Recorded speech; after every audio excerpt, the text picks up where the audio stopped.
Bonjour, bonjour.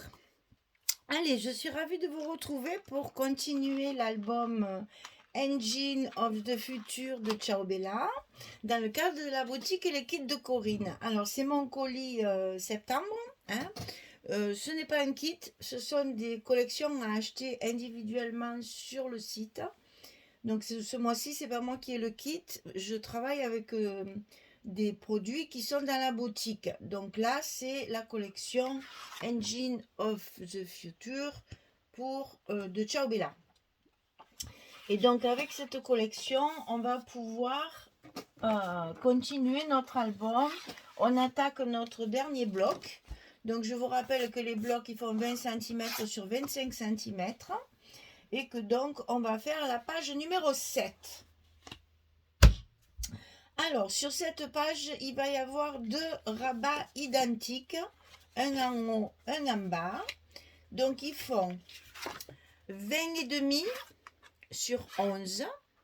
Et sur le côté 20,5, on va plier à 18 et à 18,5. On a toujours ces fameux petits goussets d'aisance. Donc, on va en coller un ici complètement sur votre gauche et un autre par-dessus en bas, toujours sur la gauche, l'un en face de l'autre, comme ceci. Donc ça, on le coupe 2 fois. Et on va le coller tout de suite, parce que c'est ce qui va déterminer l'emplacement du reste du bloc, puisque de l'autre côté, on va faire autre chose. Donc il faut commencer par celui-là, pour savoir exactement où on met l'autre. Donc dans un premier temps, on colle celui du haut. Ensuite, on va coller celui du bas.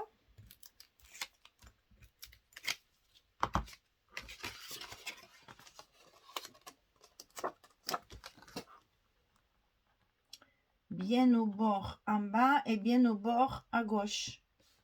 Parce que sinon, vous n'aurez pas la place de mettre le reste de la page. Donc là, on refait bien nos goussets.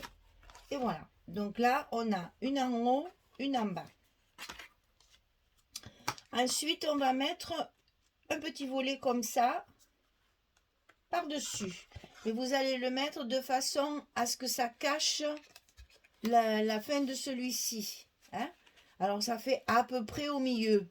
Je dis à peu près parce que je n'ai pas mesuré, mais enfin, si j'ai bien calculé mon coup, c'est vraiment bien au milieu. Alors, on a 2 cm et on a 2 cm. Voilà. Donc, vous collez votre rabat sur le côté de manière à ce qu'il arrive ras du rabat du haut. Ou alors, si vous préférez dans ce sens, ça va être ras du rabat du bas. Voilà, c'est pareil, hein. Que ce soit l'un ou l'autre ici, il ne faut pas qu'on voit en fait que dessous c'est croisé. Hein. Voilà. Donc, moi, je mets celui du haut dessus et je colle. Ah oui, si je ne vous donne pas les dimensions, ça ne va pas le faire. 13,5 sur 16. Et du côté 13,5, on plie à 11 et à 11,5. On a toujours le même style de petit gousset d'aisance pour l'épaisseur des photos.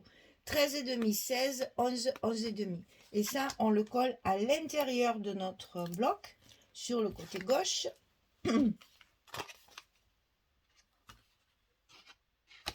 Et là, attention, il faut vraiment que ça vienne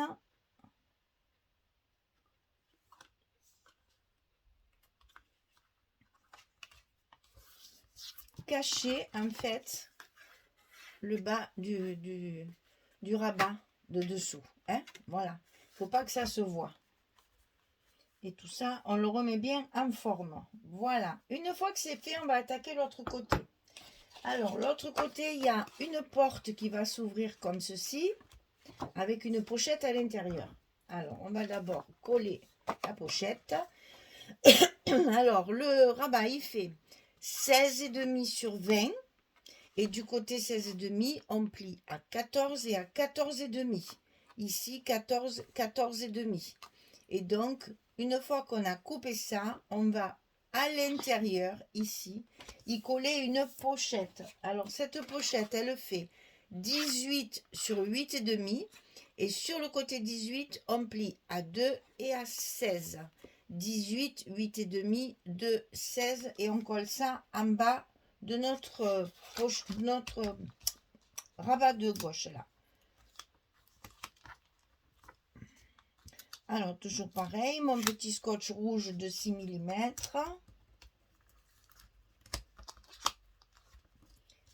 Mes petits scotch 9 mm de chaque côté. Et on va donc coller cette pochette à sa place.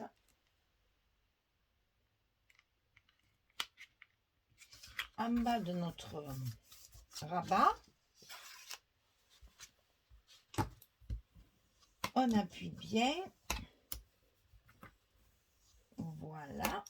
Et donc notre rabat ici va se coller contre la partie qu'on vient de faire.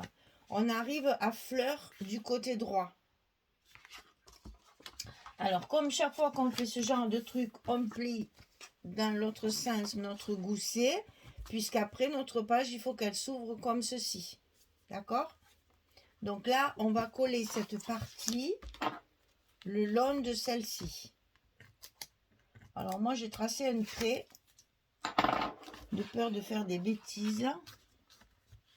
Mais je pense que je ne vais pas m'en servir. Je vais carrément le laisser fermer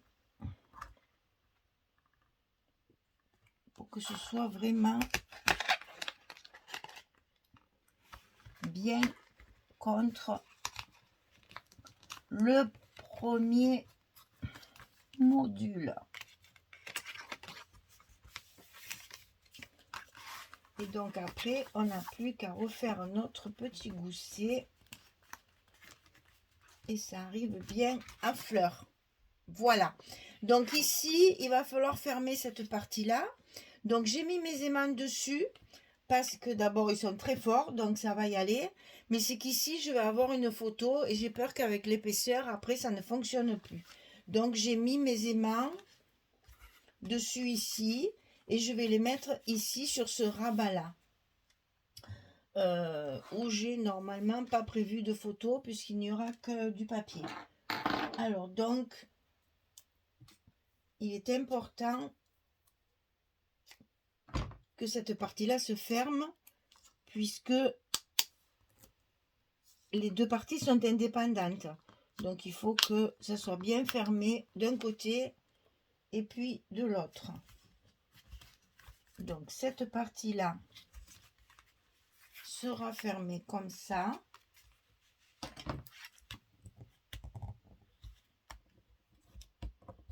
Voilà.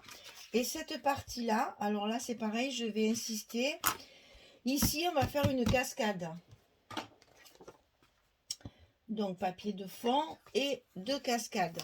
Alors qu'est-ce que j'ai fait pour être sûr que mon aimant soit au bon endroit? Une fois que j'ai positionné mes cascades, mon aimant, en fait, je veux qu'il arrive ici dans le trou là. Donc je l'ai mis là en fait.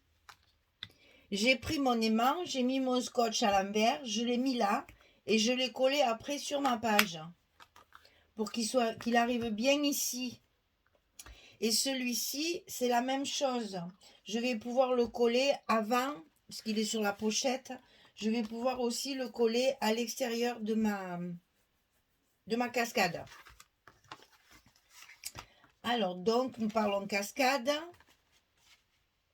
Mais je vais les coller de suite parce que sinon, sinon je vais les oublier. Je le sens bien. C'est comme je vais vous expliquer la cascade, je me connais, je vais les oublier. Donc hop, hop, hop, je les colle de suite avant qu'ils ne soient plus disponibles là. Allez, hop, on colle. Et comme ça, cette partie sera fermée également. Et alors, il colle bien, hein. Voilà, ça c'est en place. Alors ici, cascade.